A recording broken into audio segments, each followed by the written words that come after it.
ओम शांति सभी को। ओम शांति। Good morning. Good morning. Madhuban याद आते ही मीठे बाबा का घर और चार धाम सभी के बुद्धि में आ जाते हैं।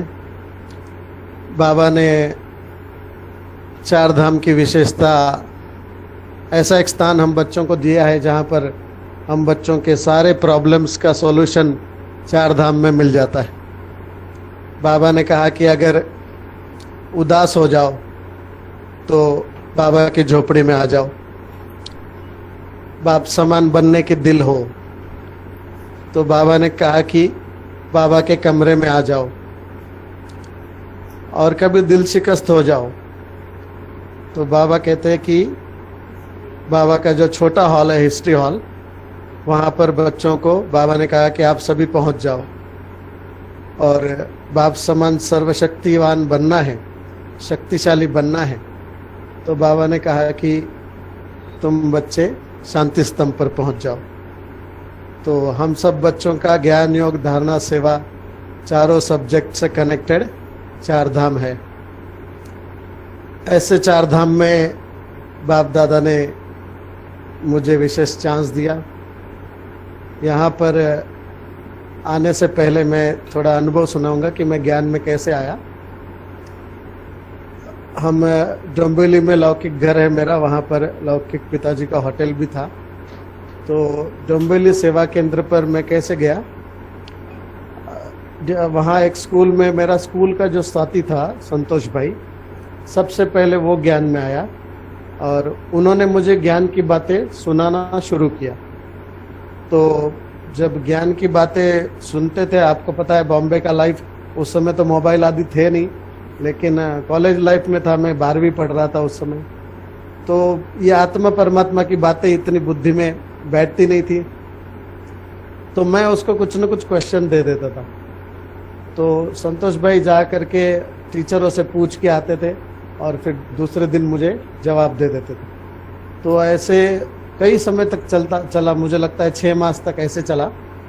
फिर 6 मास बाद उन्होंने एक बार रिक्वेस्ट किया कि भाई केवल एक दिन के लिए आप आओ डोंबिवली सेंटर पर, बॉम्बे डोंबिवली, जहाँ शकु दीदी हमारे इंचार्ज है। तो कहा कि एक ही दिन आप आओ, अगर आपको अच्छा नहीं लगा तो आप फिर दोबारा कभी नहीं आना, मैं आपको बुलाऊंगा नहीं। तो मुझे तो बहुत अच्छा लगा क्योंकि रोज रोज आकर के मेरा दिमाग खा रहा था। तो मैंने सुना कि चलो एक दिन जा कर के आ जाएंगे तो छुट्टी हो जाएगी, ये आना भी छोड़ देगा और ये बातें भी करना छोड़ देगा, चर्चाएं भी बंद हो जाएगी। तो मैंने एक दिन मुकर्रर किया, वो दिन था 20 अगस्त 1990। 20 अगस्त 1990 इस दिन मैं सेंटर पर गया वहाँ पर। तो मैं जब गया सुबह 9 बजे का समय होगा, वो भाई भी मेरे साथ ही था। तो जैसे सेंटर के अंदर मैं गया, वहाँ हॉल में मैंने देखा बहुत सारी माताएं एक लाइन में बैठी हुई है और बहुत ही अच्छा लाल लाइट लगी हुई है, वातावरण बहुत शांत था। तो मुझे बहुत खुशी हुई कि मैंने सोचा कि शांति जो चाहिए आत्मा को वो यहाँ पर ही है। तो सामने संदली पर बैठी थी हमारी भगवती बहन जी, आप सभी जानते हैं भगवती बहन को। उन्होंने अभी अभी मैं समझता हूँ 4 या 5 साल हुए शरीर छोड़ा। तो उनके मैंने जैसे उन पर मेरी दृष्टि गई तो भगवती दीदी के पीछे जो है, बहन जी के पीछे एक ओरा दिखाई पड़ा मेरे को, बहुत ही पावरफुल, जैसे कोई चांद का फोकस हो, सफ़ेद लाइट।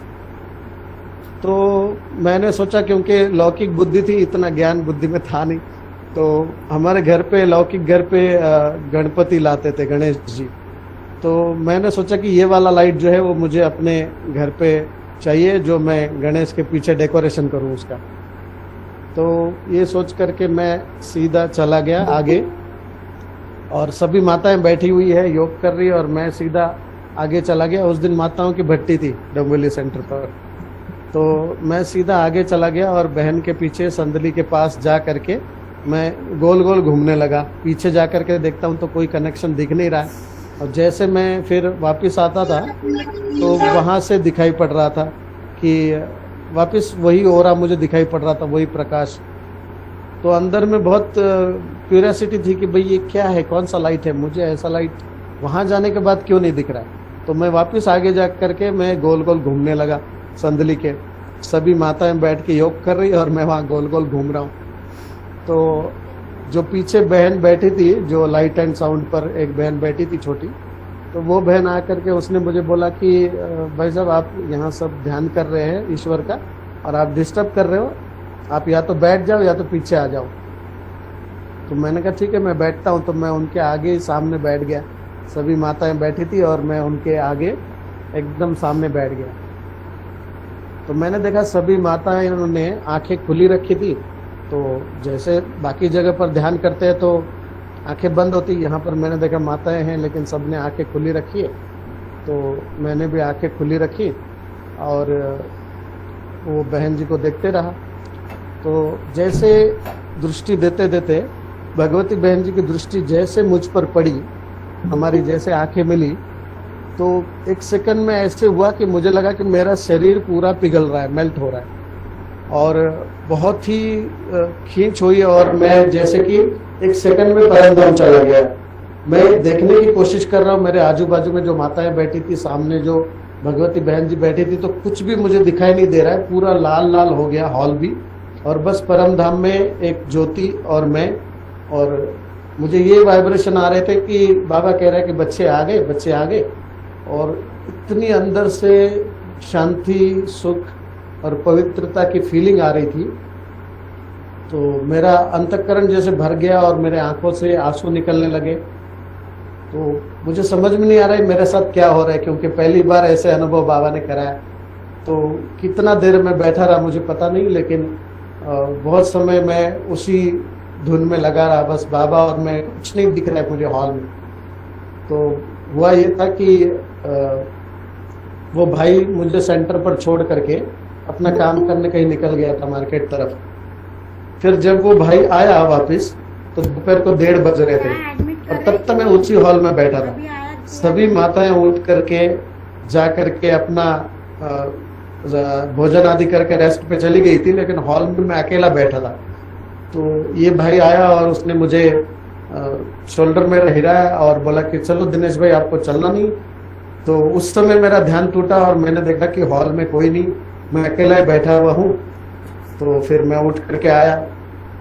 तो जैसे गेट के पास आया तो वहाँ शकु बहन थी, उन्होंने कहा कि यहाँ 7 दिन का कोर्स होता है राजयोग का, तो आप आना चाहोगे रोज।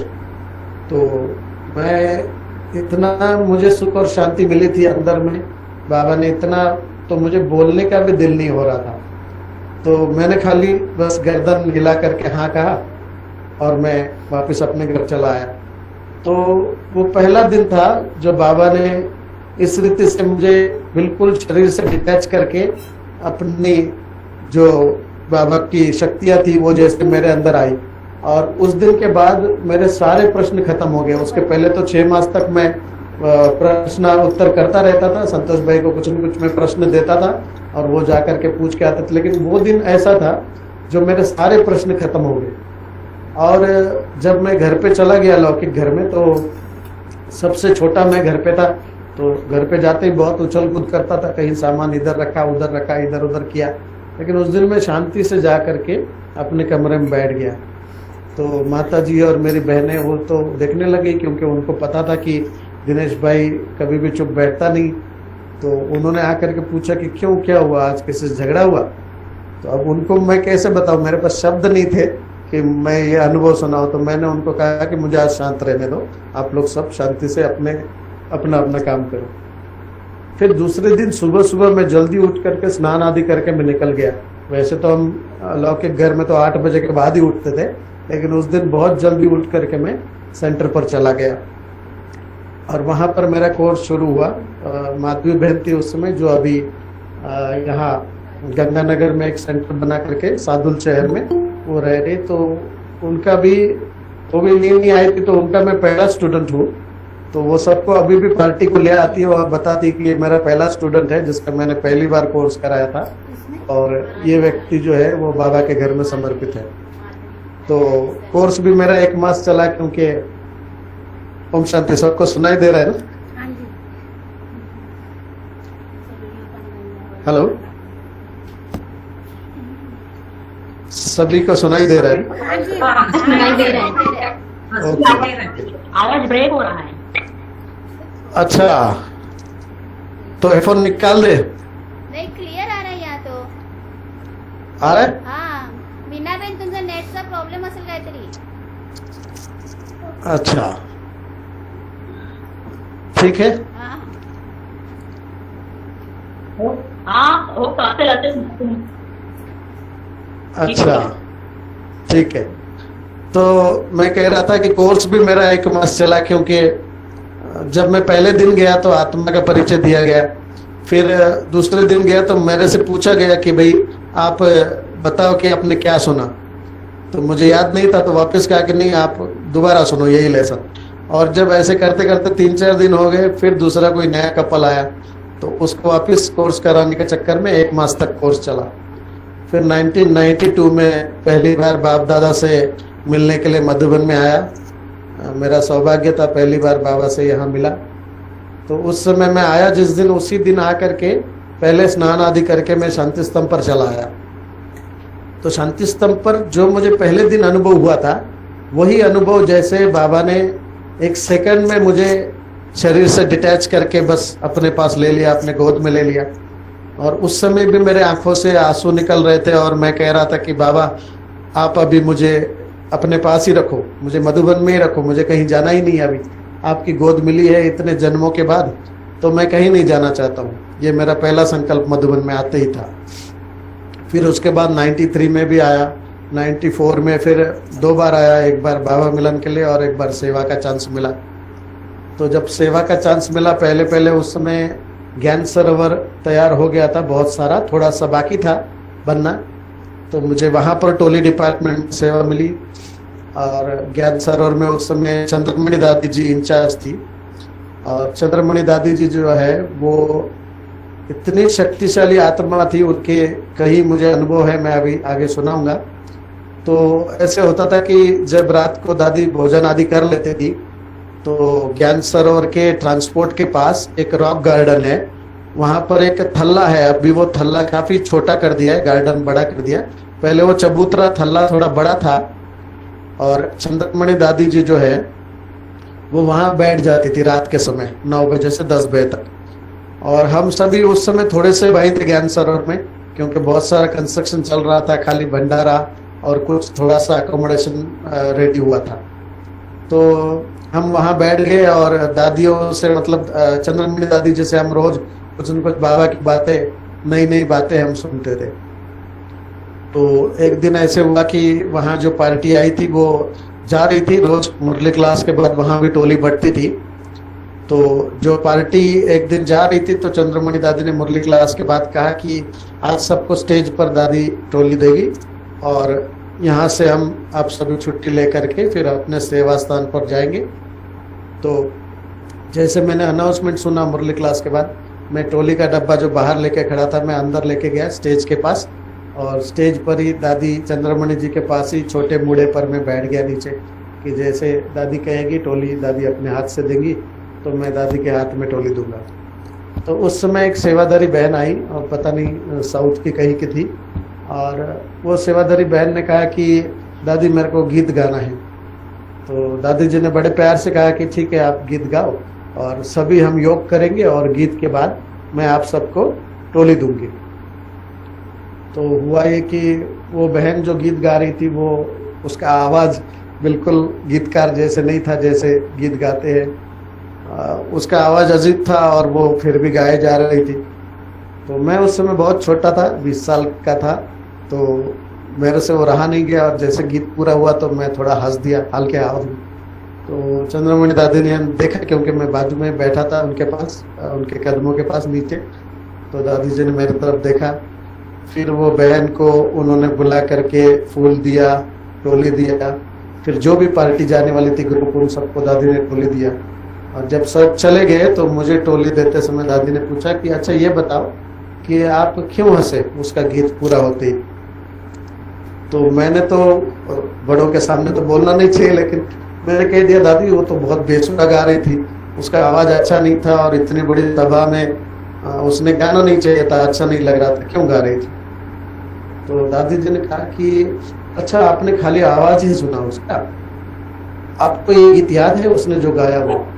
तो मैंने कहा कि नहीं दादी आपने तो गीत तो कई बार सुना है लेकिन मुझे याद नहीं। हेलो हाँ हाँ सुनाओ बराबर आ रहा है। हेलो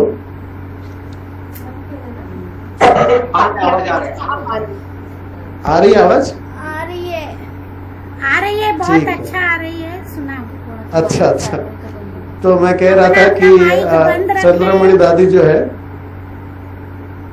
उन्होंने मुझे पूछा कि आप क्यों हंसे। तो मैंने कहा कि दादी उसका आवाज बहुत बेसुरा था और उसने ऐसे नहीं गाना चाहिए था इतनी सभा में। तो दादी जी ने कहा कि अच्छा आपको पूरा गीत याद है। तो मैंने कहा नहीं दादी मुझे तो गीत याद नहीं है, बस सुना हुआ तो कई बार है लेकिन मुझे याद नहीं। तो दादी ने कहा कि वो बहन ने बिना कोई चिटकी पकड़े हाथ में, बिना कोई मतलब कोई उनके पास था नहीं जो उनके बताए गीत, पूरा गीत उस बहन को याद था और उसने पूरा गीत याद करके गाया। तो उसकी बुद्धि तो आपसे अच्छी है ना जो उसने पूरा गीत याद रखा। तो आप ऐसे क्यों बने हैं, आपने नेगेटिव बात क्यों देखी। तो वो पहला समय था जो दादी ने क्लियर कहा कि हम सब बाबा के बच्चे हैं और हमको बस एक दूसरे की विशेषता देखनी है। उसकी विशेषता देखो कि उसने साहस करके पूरा ही गीत गाया हम सबके सामने, और हम ये कह रहे कि भाई उसका आवाज़ ठीक नहीं था, ये ठीक नहीं था। तो ये आपकी जो गलत देखने की जो बुद्धि है वो बंद करो। तो वो पहला दिन था जो दादी चंद्रमणि जी ने गुण भरना मेरे अंदर शुरू किया।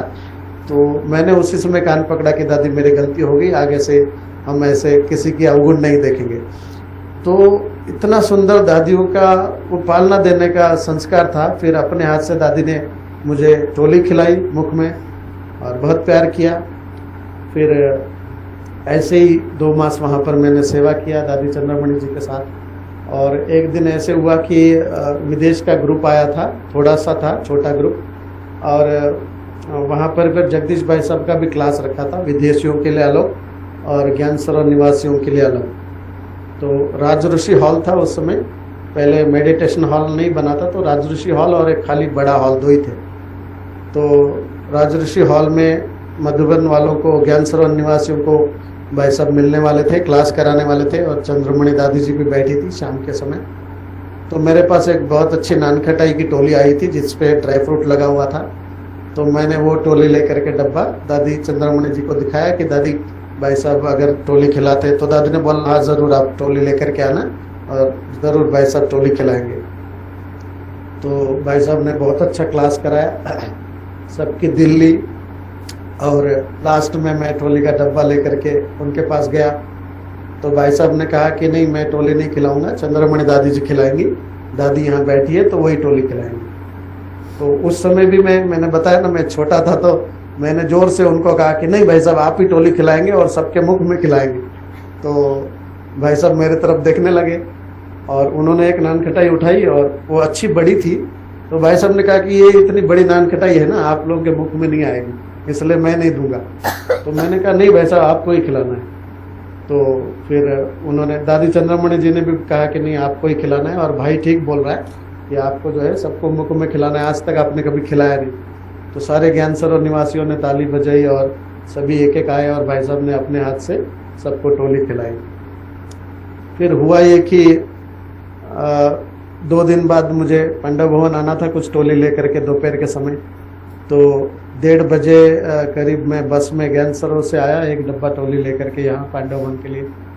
तो उस समय दादी प्रकाश मणि और जगदीश भाई साहब बैठे थे आंगन में, और भाई साहब ने बुला लिया मुझे नज़दीक और दादी को कहते आपको पता है जगदीश भाई साहब बहुत ही रमणीक भी थे और हंसाते भी बहुत थे। तो उन्होंने जैसे मेरी कंप्लेंट कर रहे हो ऐसे दादी को कहा कि दादी ये कल आया हुआ भाई है और मुझे ऑर्डर करता है कि आपको ये करना है, आपको ये नहीं करना है, तो क्या मैं इसकी आज्ञा पर चलूं, मैं इसका सुनूं।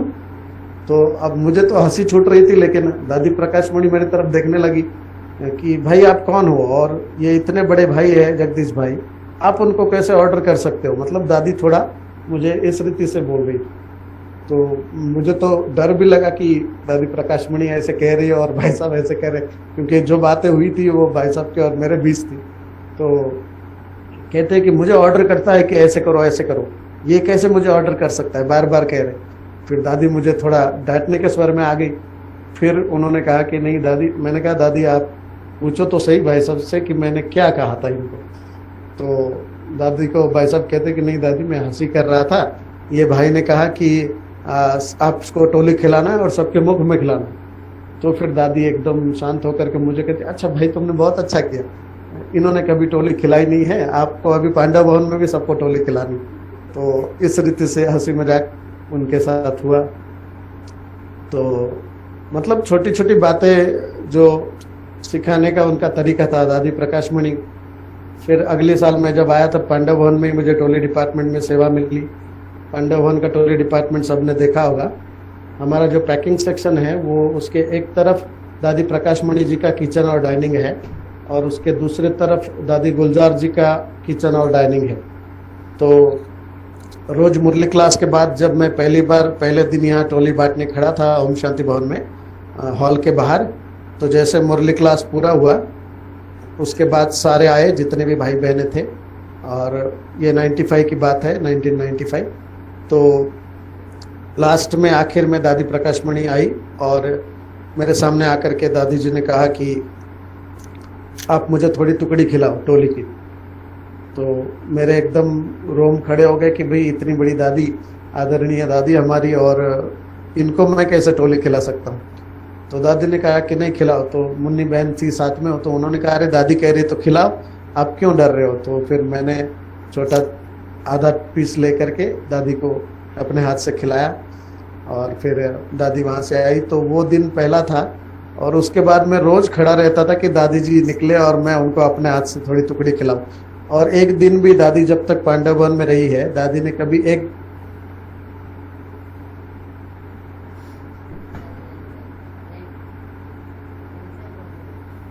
पांडव भवन से सारी टोलियां पैक होके ज्ञान सरोवर शांतिवन मेजोरिटी सब जगह जाती थी। तो सुबह से हम लोग यहीं रहते थे, जब मुरली क्लास पूरा होने को होता था तब हम डब्बा लेकर के टोली का ओम शांतिवन भागते थे कि टोली बांटनी है, और आते थे। फिर आते ही वापस यहाँ डिपार्टमेंट में पैकिंग में लग जाते थे। तो दादी जब 9 बजे आती थी नाश्ता करने, अपने डाइनिंग में ही आती थी। तो वहाँ दादी जी जो है हमारे डिपार्टमेंट में आकर के कहते थे कि चलो मेरे साथ आओ। और रोज दादी जी के साथ हमारे जो सीनियर इंचार्ज थे, मैं था और एक भाई था, हम तीनों का नाश्ता दादी जी के साथ ही होता था।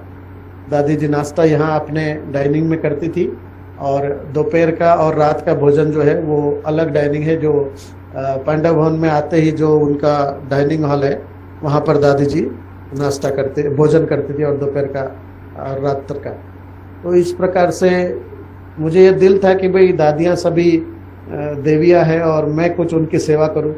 तो मैं भी उनको भोजन परोसने की ड्यूटी में मैं भी लग गया था पहले साल से ही। और दादी के साथ चंद्रमणि दादी, जानकी दादी जब आती थी तब जानकी दादी, इन सब का भोजन जो है उनको भोजन परोसने की सेवा मैं करता था। फिर भोजन होने के बाद दादी का ये नियम था कि मुझे ज़रूर अपने हाथ से कुछ न कुछ खिलाती थी, एक गिट्टी। तो एक बार ऐसे हुआ कि दादी, ठंडी का मौसम था, तो दादी जी ने कहा कि इंद्रप्रस्थ में भोजन करेंगे। तो हमने, और एक भाई था साथ में, चेतन भाई, हम दोनों ने वहाँ पूरी सेटिंग किया। और दादी जी जब इंद्रप्रस्थ की तरफ जाने लगी तो मुझे दादी ने कहा कि ज्ञान सरोवर से चंद्रमणि दादी आएगी तो आप आंगन में ही खड़े रहना और चंद्रमणि दादी जी को लेकर के आना साथ में। तो मैंने कहा जी दादी, और फिर मैं आंगन में आ गया और मोहिनी दीदी, मुन्नी दीदी वहाँ बैठ गए थे। तो जैसे चंद्रमणि दादी जी की कार आई, एम्बेसडर कार थी उनकी, तो मैंने दरवाज़ा खोला और दादी जी को कहा, चंद्रमणि दादी जी को, कि दादी, बड़ी दादी ने, दादी प्रकाशमणि जी को हम बड़ी दादी कहते थे मधुबन वाले सारे। तो मैंने कहा कि दादी, बड़ी दादी ने आपको वहाँ बुलाया है इंद्रप्रस्थ में, तो वहाँ भोजन है। तो दादी चंद्रमणि कार से उतरी और मुझे कहते, अच्छा मुझे इंद्रप्रस्थ ले जाने आए हो आप। और दादी जी ने 10 सेकंड, 8 या 10 सेकंड मुझे दृष्टि दी। तो मुझे ऐसे लगा जैसे उनकी आंखें एकदम लाल हो गई है और बस मैं खींच के जैसे शरीर से मुझे परम धाम लेकर के गई। तो उस समय इतना पावरफुल दादी ने दृष्टि दी कि मुझे कुछ सूझा ही नहीं, और बस उस समय में मेरे आंख से आंसू निकलने लगे। तो दादी को भी यह अनुभव हुआ, चंद्रमणि दादी को, कि भाई को बाबा ने कुछ अनुभव कराया है। तो दादी ने फिर मेरा हाथ पकड़ा और हम इंद्रप्रस्थ तरफ चलने लगे। तो जैसे दादी ने मेरा हाथ में लिया तो जैसे एक करंट शरीर में दौड़ने लगी और मैं बस आंसू मेरे और निकलते गए। तो जब हम इंद्रप्रस्थ पहुंचे तो दादी प्रकाशमणि के सामने दादी ने देखा कि चंद्रमणि दादी ने मेरा हाथ पकड़ा हुआ है और मैं रो रहा हूँ। तो दादी प्रकाशमणि जी ने कहा कि अरे क्या हुआ भाई को, क्या हुआ? तो बस मुझे हंसी छूट गई उस समय। मैंने कहा दादी, चंद्रमणि दादी जी ने ऐसी दृष्टि दिया जो मुझे बाबा का, परम धाम का, वतन का अनुभव हुआ। तो दादी प्रकाशमणि कहती कि भाई बाबा पंजाब का शेर ऐसे ही थोड़ी कहता था इनको, इनकी दृष्टि से कई आत्माएं ज्ञान में आई हैं, उनको जन्मों जन्मों का कल्याण हुआ है, इसलिए ये पंजाब की शेर है। तो ऐसे दादियों के अंग संग रहने से इतने सारे अनुभव जो शरीर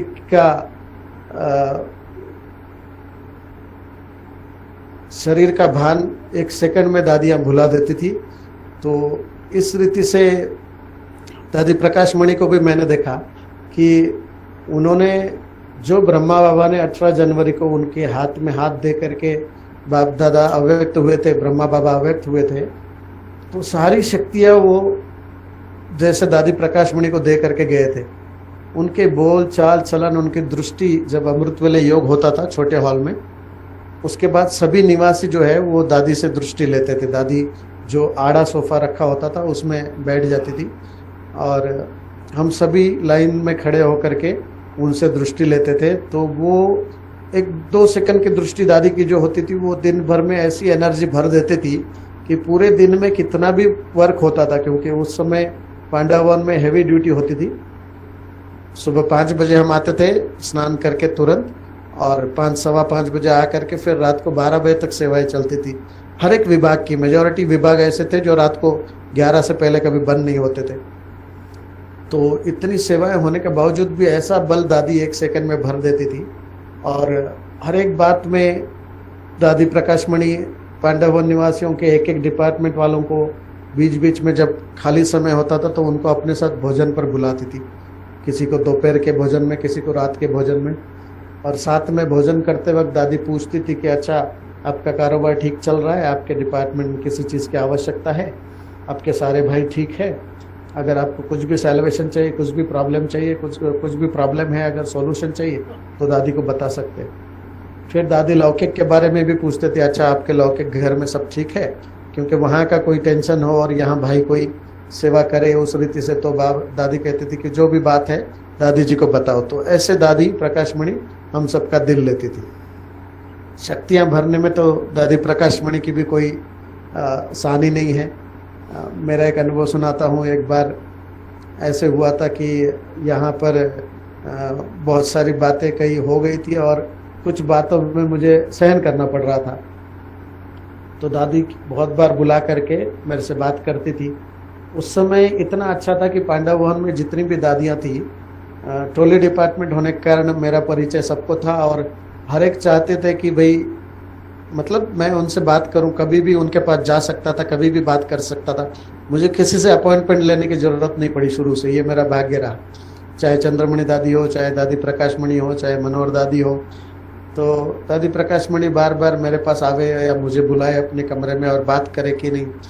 तो एक दिन मैंने तंग होकर के बोला कि दादी बहुत सहन करना पड़ता है और मैं बिल्कुल सहन नहीं कर सकता हूँ।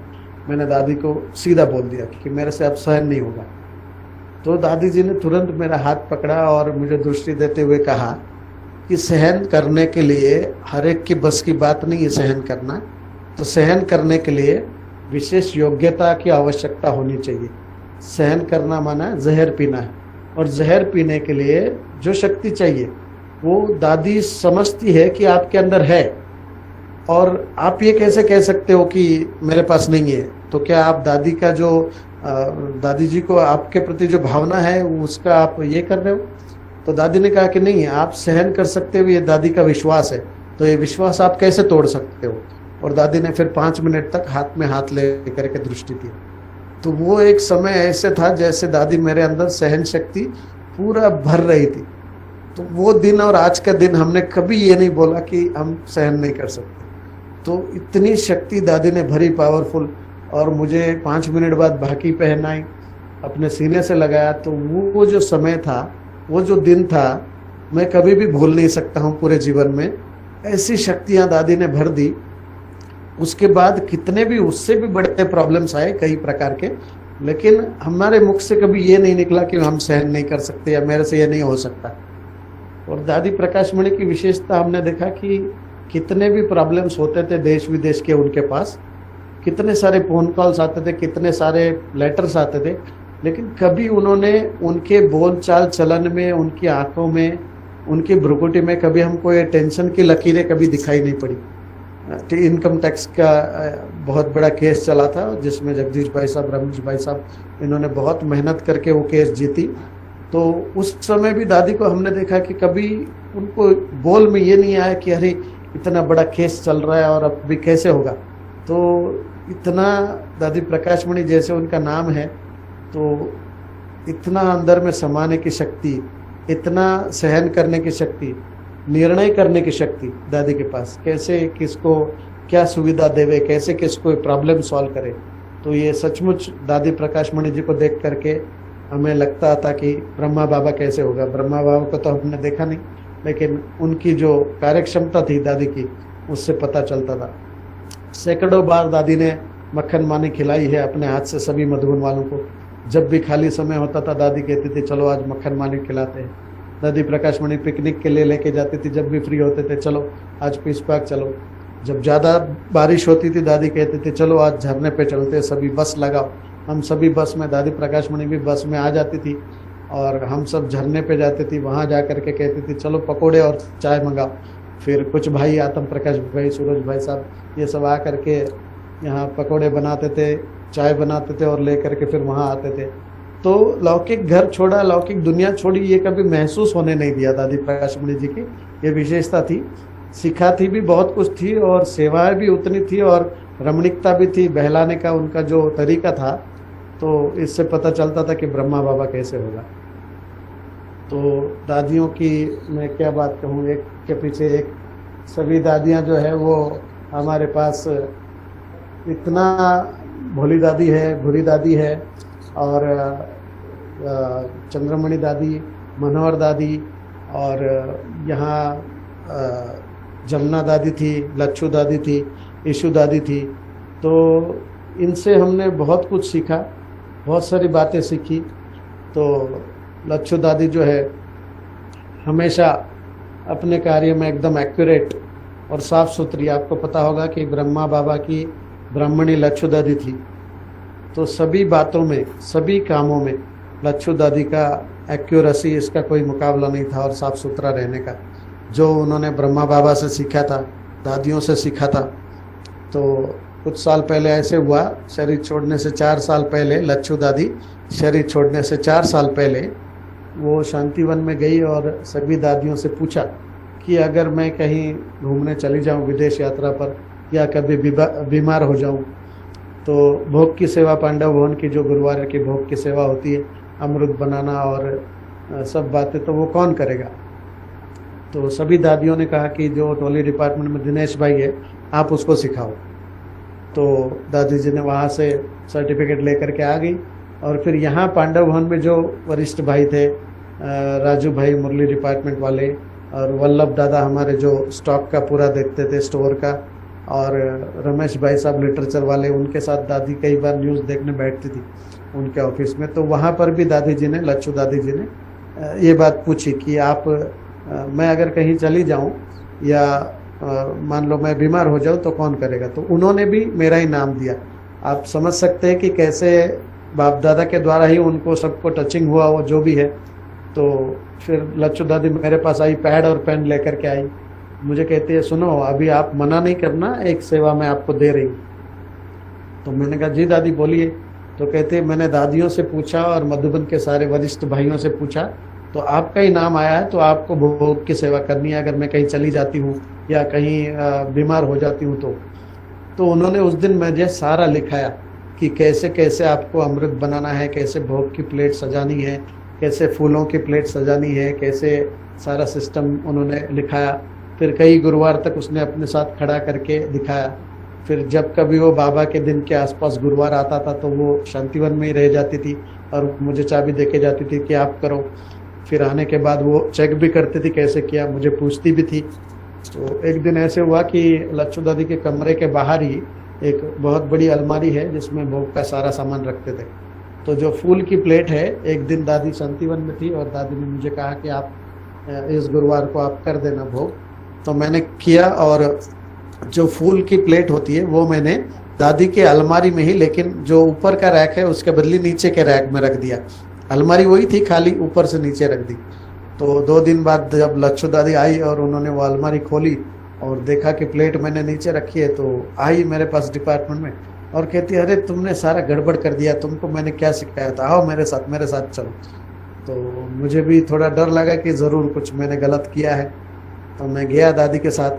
तो वहाँ जाने के बाद दादी ने अलमारी खोली और देखा तो कहती ये प्लेट कहाँ रखी थी, मैंने तेरे को क्या सिखाया था।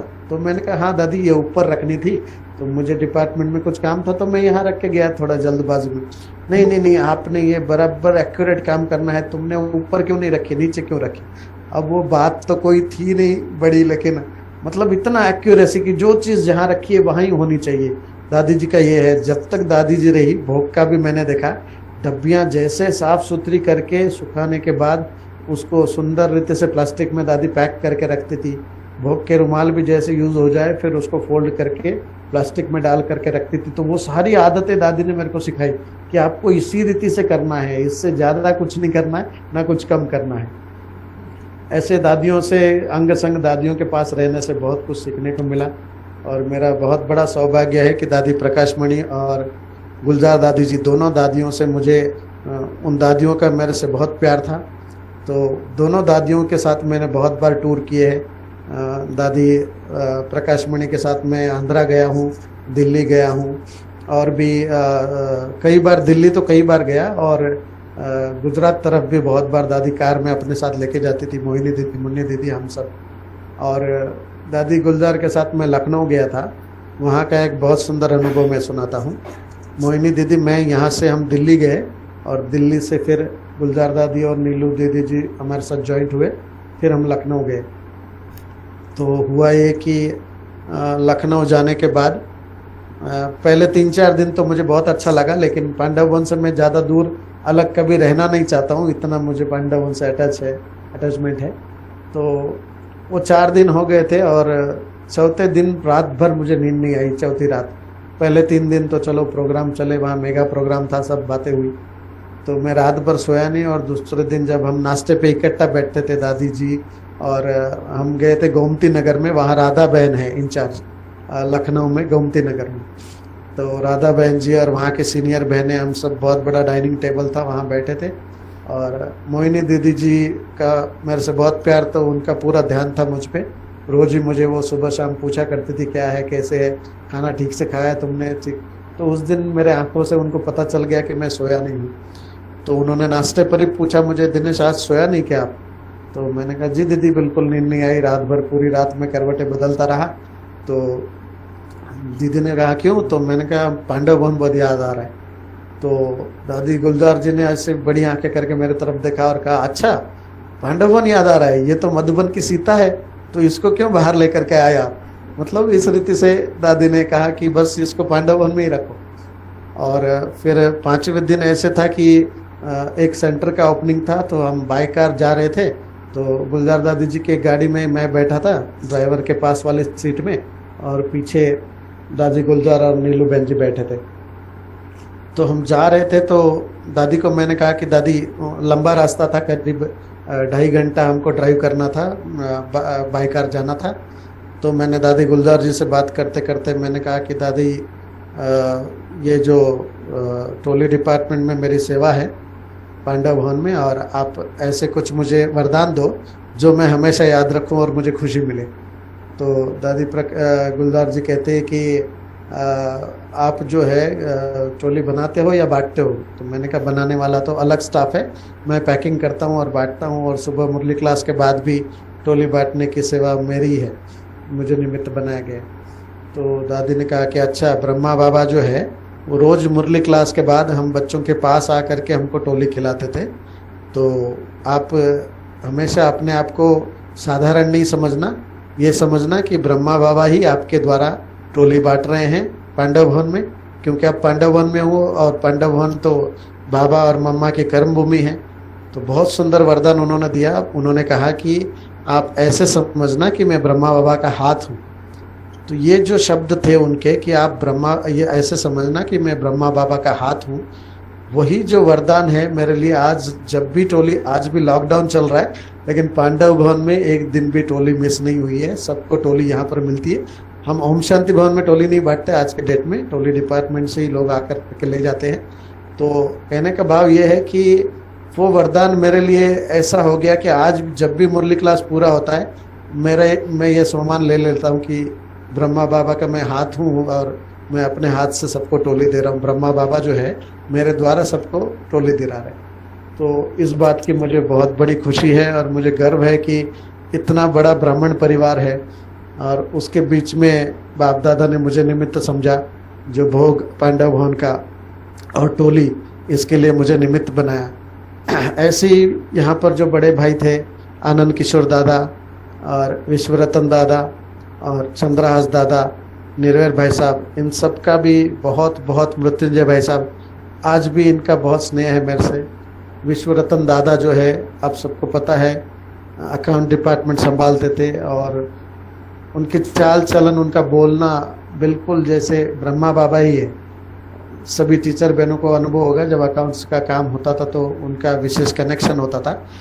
और विश्वरतन दादा जो है वो रोज़ सुबह बाबा जैसे ही छोटे हॉल में संदली पर बैठ करके, बिल्कुल बाबा जैसे ही शॉल और वैसे ही टांग पे टांग चढ़ा कर बैठते थे और वो दृष्टि देते थे और हम सबको वतन की सैर कराते थे अमृत वेले। तो विश्वरतन दादा से भी बहुत कुछ सीखा मैंने। उनका इतना प्यार था मेरे से कि जब शांतिवन बना तो तबीयत के कारण उनको ज़्यादातर नीचे रहना पड़ता था, लेकिन बुधवार को, हर बुधवार को वो ऊपर आते थे और एक दिन रहते थे यहाँ पर, क्योंकि कई लोगों का जो है वो वीकली पेमेंट होता था, जैसे दूध वाले हैं, कुछ लेबर्स है, तो उनके कारण वो ऊपर आते थे।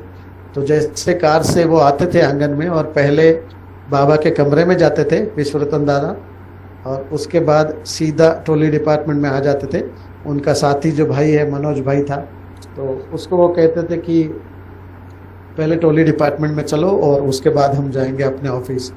तो यहाँ आकर के 10-15 मिनट यहाँ बैठ के टोली डिपार्टमेंट में सारी बातें मुझे बताते थे कि आज बुधवार है ना, तो दूध वाला जो है उसका पेमेंट करना है, फिर इतना इतना कंस्ट्रक्शन का सामान आया है उसका मुझे पेमेंट करना है, और इनका भी पेमेंट करना है। तो सारी बातें मेरे से करके, मेरे से सारी बातें पूछ करके फिर दादा जाते थे अपने ऑफिस में और सेवा करते थे। गर्मियों के समय ऐसे होता था कि शांति स्तंभ पर ही यहाँ पर योग करते थे हम सभी। और एक दिन ऐसे हुआ कि मैं लेट हो गया थोड़ा, तो मैं पीछे जा कर के बैठा शांति स्तंभ पे, और विश्वरतन दादा आए 7 बजे और वो बैठे, और हमेशा ऐसे होता था कि मैं उनके सामने बैठता था योग के लिए, पहली लाइन में।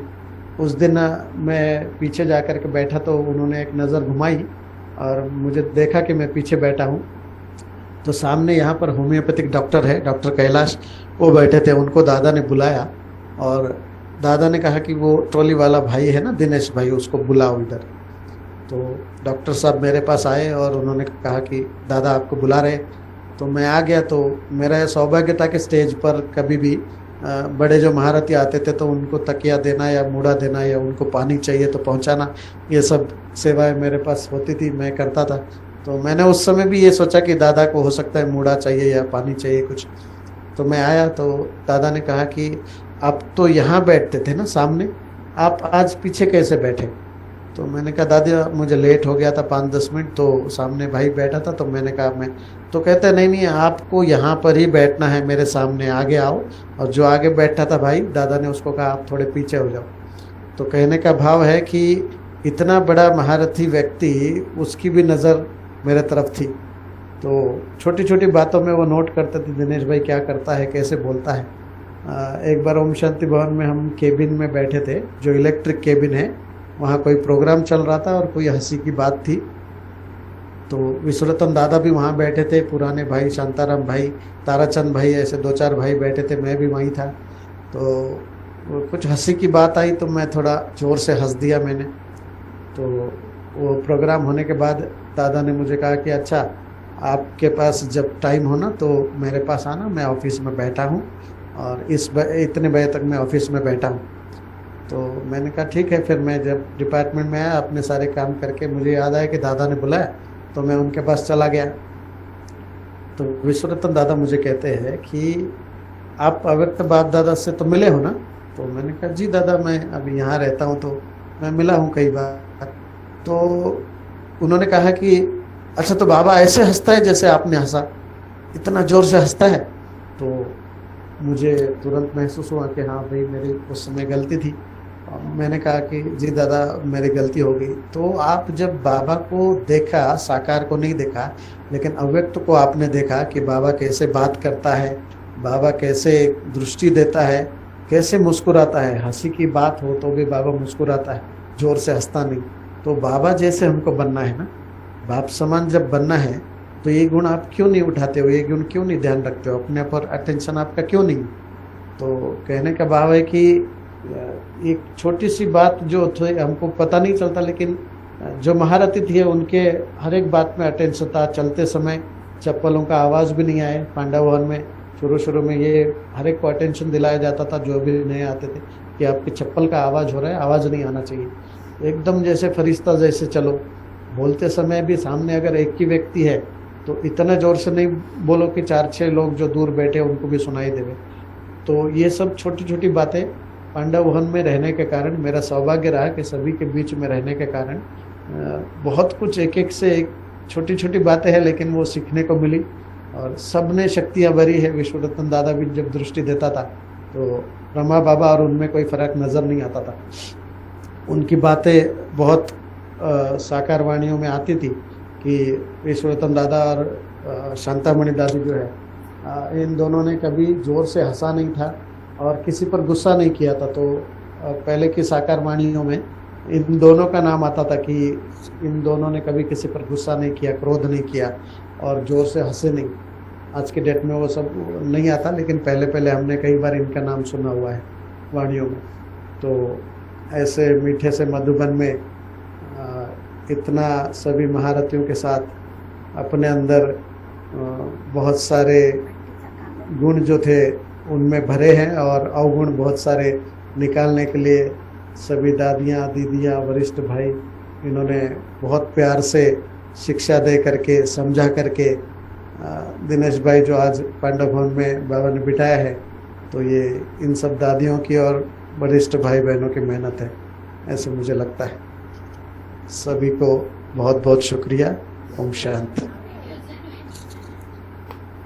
अरे और 10 मिनट है अभी।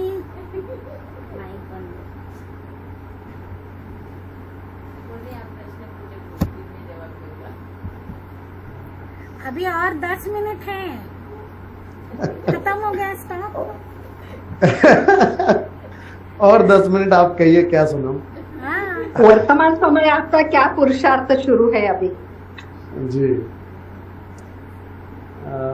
अभी का समय ऐसा है कि बहुत सारी बातें विश्व में हो रही है, हमारे आसपास भी हो रही है। तो आज से 8 या 10 साल पहले की बात है, गुलजार दादी जी पांडव भवन में गर्मियों के समय रहने आती थी। कभी 10 दिन, कभी 15 दिन ऐसे रहती थी। और मेरा सौभाग्य था कि ज़्यादा से ज़्यादा मैं उनके साथ रहा हूँ, और उनके साथ भी उनको भोजन परोसने की सेवा और लोगों से मिलाने की सेवा और उनको वॉकिंग कराने की सेवा बहुत मतलब नज़दीक रहे हैं। कई बार ऐसे हुआ है कि नीलू बहन जी को कुछ काम होता था ज्ञान सरोवर या मार्केट, तो वो दोपहर को दादी को खाना खिलाकर दादी को सुला करके फिर वो निकल जाती थी, शाम तक नहीं आती थी। तो ऐसे होता था कि दादी गुलजार उठ करके आधा 1 घंटा ही दादी रेस्ट करती थी, फिर उठ करके आके मेरे पास बैठ जाती थी। तो दादी गुलजार और मैं, हम दोनों ही होते थे दोपहर के समय। तो बहुत सारी प्रश्न मैं उनको पूछता था। वो समय मेरे लिए बहुत अच्छा, वो समय तो गोल्डन समय था मेरे लिए। तो मैंने एक दिन दादी को पूछा कि दादी, ब्रह्मा बाबा तो अभी अव्यक्त है, दादी प्रकाशमणि जी भी, ये 8 साल पहले की बात है, तो दादी प्रकाशमणि जी भी अभी अव्यक्त हो चुके हैं, और यहाँ अगर कोई प्रॉब्लम होता है तो हम अभी किसके पास जाए, किसको बताएं? तो दादी गुलजार जी ने बोला, बहुत ही सुंदर ये हम दादी का और मेरा संभाषण चला है। तो दादी गुलजार जी ने बोला कि भाई आपको कोई समस्या है, अगर कुछ दिखाई पड़ता है, कुछ समझ में आता है कि गलत हो रहा है कुछ, तो आप बड़ों को बताओ, यज्ञ में जो बड़े हैं उनको आप बता दो। तो मैंने कहा कि दादी ऐसे मैंने बड़ों को बताया है कोई भी बात होती है तो, लेकिन आजकल सॉल्यूशन नहीं मिलता है। तो दादी ने बोला, गुलजार दादी जी ने बोला कि ठीक है, तो आप ऐसे करो, बाबा के कमरे में जाओ और बाबा के कमरे में बता दो बाबा को। तो मैंने कहा दादी, बाबा को हमने बता भी दिया, लिख करके भी दे दिया। दादी ने बोला हाँ लिख करके दो तो बहुत अच्छा। तो मैंने कहा मैंने लिख करके भी दे दिया है, लेकिन उसका सॉल्यूशन नहीं हो रहा है, अभी तक भी जो नुकसान हो रहा है वो तो हो ही रहा है, तो ये तो ठीक नहीं है ना। मैंने कहा कि सॉल्यूशन तो होना चाहिए, ऐसे कैसे? तो दादी गुलजार जी ने मुझे दृष्टि देते हुए एक बात कही, क्या यज्ञ आपने रचा है? दादी ने मुझे प्रश्न पूछा। तो मैंने तुरंत दादी को कहा कि दादी यज्ञ तो मैंने नहीं रचा है। तो दादी ने कहा कि जो यज्ञ परमात्मा ने रचा है, शिव बाबा ने, और उसके यज्ञ में जो कुछ हो रहा है आपने उनके सामने रख दिया, उसके बाद फिर आपका संकल्प क्यों चल रहा है कि ये चेंज होना चाहिए या ऐसे नहीं होना चाहिए? दादी ने कहा जो निमित्त है उसको आपने बता दिया, जो रचयिता है, जो मालिक है हम सबका, उसको आपने बता दिया, उसके बाद आपको निसंकल्प हो जाना चाहिए। अगर उसके बाद आप ये संकल्प करते हो कि नहीं ये चीज़ ठीक होनी चाहिए, फलाना व्यक्ति ठीक होना चाहिए, मैं उसको ठीक करूँगा, और ऐसे अगर आप उसके साथ जा कर के बात करते हो या कोई बात हो जाती है आप दोनों में, तो दादी ने कहा कि ये आप लॉ हाथ में उठाते हो। और दादी ने कहा कि लॉ हाथ में उठाना परमात्मा के यज्ञ में, उनको बताने के बाद उन पर आपका निश्चय नहीं है, इस हिसाब से आपने लॉ हाथ में उठाया, तो फिर आपका पाप जमा होना चालू हो जाएगा। अगर आपने बाबा को बता दी बात और उसके बाद भले गलत चलता रहे, गलत होता रहे, उसके लिए बाप जिम्मेदार है। जैसे वाणियों में बाबा कहता है ना कि निमित्त अगर कुछ गलत करता है और वो बाबा को आप बता दो, उसके बाद बाबा जिम्मेदार है। तो वो बात दादी गुलजार जी ने ऐसे मेरे अंदर भर दी। दादी ने कहा आप साक्षी क्यों नहीं हो जाते हो? तो साक्षीपन के लिए दादी ने मेरे को इतना अच्छा बताया कि आप बाबा को कोई भी बात होती है बता करके साक्षी हो जाओ। तो उस दिन से अंदर में जितने भी व्यर्थ संकल्प थे वो जैसे कि एक झटके में निकल गए। और कोई भी बात होती है आज की डेट में भी, कुछ भी थोड़ा बहुत ऊंच नीच होता है, ऊपर नीचे होती है, तो मैं जा करके बाबा के कमरे में बता देता हूँ, चिट्ठी लिख करके वहाँ रख देता हूँ। उसके बाद बाबा जैसे बाबा कहते हैं ना मैं तुम बच्चों की मालिश करता हूँ, तो सर को एकदम हल्का कर देता है बाबा। तो ऐसा इस दादियों के संग रहने से ये मुझे मिला कि कैसे अपने आप को कैसी भी परिस्थिति हो उसमें साक्षी करना है। तो बाप दादा को बता दो, उसके बाद एकदम हल्के हो जाओ, फिर नुकसान हो जाए जो भी हो जाए उसके लिए बाबा जिम्मेदार है, हमारे ऊपर कोई भी उसका बोझ नहीं आता। तो ये दादी गुलजार जी ने एक विशेष शिक्षा मुझे दी और वो मैं कभी भूल नहीं सकता हूँ, और उसके कारण आज तक मैं हर्षित मुक्त हूँ। कितनी सारी बातें होती है यज्ञ में, बहुत बड़ा यज्ञ है, विदेशों में, भारत में कितने सारे बाबा के आश्रम से, लेकिन बस बाबा को बता करके छुट्टी कर देते और फिर कभी संकल्प नहीं चलाते कि ऐसे नहीं होना चाहिए, ऐसे होना चाहिए, ये ठीक नहीं हुआ। तो ऐसे दादियों ने जैसे सटका लगाया है हम लोगों को, बुद्धि से सारे व्यर्थ संकल्प, व्यर्थ बातें जैसे निकल गई है। तो ये एक आज का पुरुषार्थ यही है कि जो कुछ भी हो रहा है, जो कुछ दुनिया में चाहे यहाँ पर, तो साक्षी होकर के रहना। जितना साक्षी होते हैं और बाबा पर निश्चय रख के उसको बता देते हैं, उसके बाद बाप दादा जिम्मेदार हो जाता है और हम सब बच्चे एकदम निश्चिंत, साफ सुथरा। क्योंकि जब तक बुद्धि में, मन में कोई न कोई बात अटकी हुई है, कचरा है, तब तक शेरनी का दूध सोने के बर्तन में रहता है, तो सोने का बर्तन हो नहीं सकता हमारी बुद्धि। इसलिए बाप दादा को बता करके 1 सेकंड में फुल स्टॉप, बाद में संकल्प चलाना ही नहीं है। ये हमने अभी धारण किया है, ये ही हम ज़्यादा से ज़्यादा देख रहे हैं। जितना हो सकते हैं हम अपने आप से सेवा करना है, बाबा को याद करना है और साक्षी होना है। जो बातें हो रही है सब उनको बताओ और साक्षी हो जाओ, कुछ भी होता रहे। बाबा ने अंत तक दाल रोटी की बात गारंटी ली है। डायरेक्ट भगवान जब गारंटी लेता है कि मैं दाल रोटी दे रहा हूँ, तो हमको किस बात की चिंता। उसकी गोद में बैठे, उसकी सेवा कर रहे हैं। तो इतना बाबा ने, दादियों ने ऐसे भरा है कि अभी बहुत सारी बातें हो रही है। आपको पता है लॉकडाउन में दुनिया में क्या क्या हो रहा है, और आश्रम में भी बहुत सारी बातें हो रही, लेकिन बाबा बैठा हुआ है और उसको बता करके, साक्षी हो करके, सुबह शाम जितना समय मिले, सेवा के बाद जितना समय मिले, सेवा करते समय भी जितना समय मिले, बुद्धि परम धाम में कैसे जाए, यही हमारा टेंशन अभी रहता है। ओम शांति। और किसी को कुछ पूछना है तो पूछ सकते हैं ना, टाइम भाई साहब आपके पास? जी जी जी जी जी, टाइम है। और किसी को कुछ पूछना है? सिर्फ टोली कैसे बनाते हो मत पूछिए।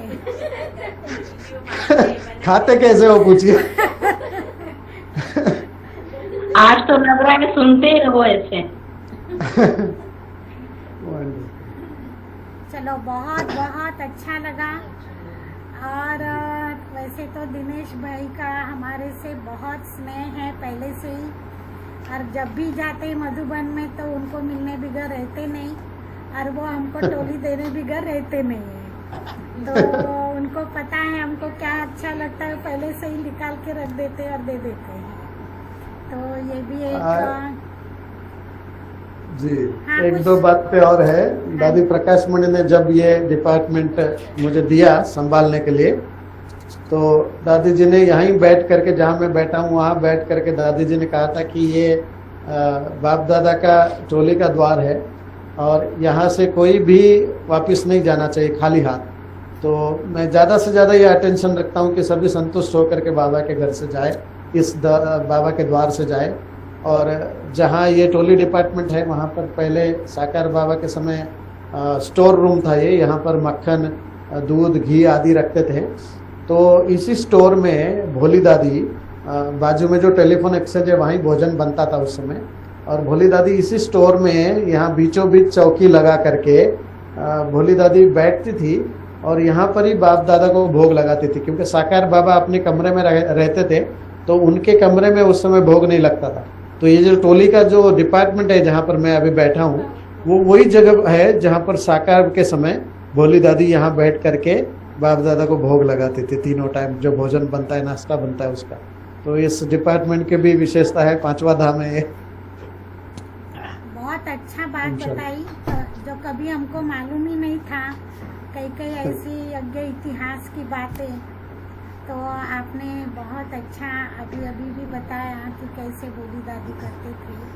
और सारी दादियों को भी हमने अप्रत्यक्ष रूप में मन के अंदर आई, और जैसे आप अनुभव कर रहे थे तो ऐसे हम भी सुनते सुनते अनुभव कर रहे थे। बहुत अच्छा लगा। आपको विक्रोली वासियों की तरफ से बहुत बहुत धन्यवाद करते हैं। शुक्रिया भाई जी, शुक्रिया। सबको शुक्रिया, थैंक यू। ओम शांति, मुझे चांस दिया। फिर जल्दी मिलेंगे और जी जी, जरूर जरूर टोली लेने आएंगे। जरूर जरूर आइए। हम सबका इंतजार कर रहे हैं। हाँ, चलो, आपको भी बिल्कुल, हमारे बिल्कुल। भी घर खाली लग रहा होगा ना, कोई आके जी जी जी, बाप दादा और बाबा के बच्चों के बगैर तो मधुबन कुछ है ही नहीं। मैं आपको बताऊं, मधुबन केवल मधुबन की दीवारें और इन सब बातों से नहीं है, लेकिन बाबा के बच्चे आते जाते हैं तो यहाँ की रौनक बढ़ती है। हम सबको सेवा में उमंग उत्साह भी आता है। आपका तो अभी सूक्ष्म वतन बन गया होगा, या परम धाम का अनुभव आप करते होंगे शांति मधुबन के अंदर। जी जी, बिल्कुल बिल्कुल। तो आप सचमुच महान भाग्यशाली हो, जो भगवान की छत्र छाया में, भगवान के घर Thank में you. और भगवान की गोद में रहे हैं, बैठे हैं। तो इसीलिए हमें भी हाँ, बहुत अच्छा लगता है। और Thank you. हमें दिल होती है कि हम भी उधर आके रह जाए थोड़ा दिन। जी बिल्कुल बिल्कुल, सबका परमानेंट एड्रेस पांडव भवन है। पांडव भवन है, बरोबर। जी जी, चलो, बहुत अच्छा। Thank you. अच्छा। ओम शांति। ओम शांति। जी, सभी जरा ऐसे हाथ करके एक हाथ की Thank ताली you, thank you. बजाएं। Thank you very much. Thank you, सबको थैंक यू। ओके, बाबा को याद कर। 1 मिनट बाबा को याद करते हैं फिर पूरा करते हैं। जी जी।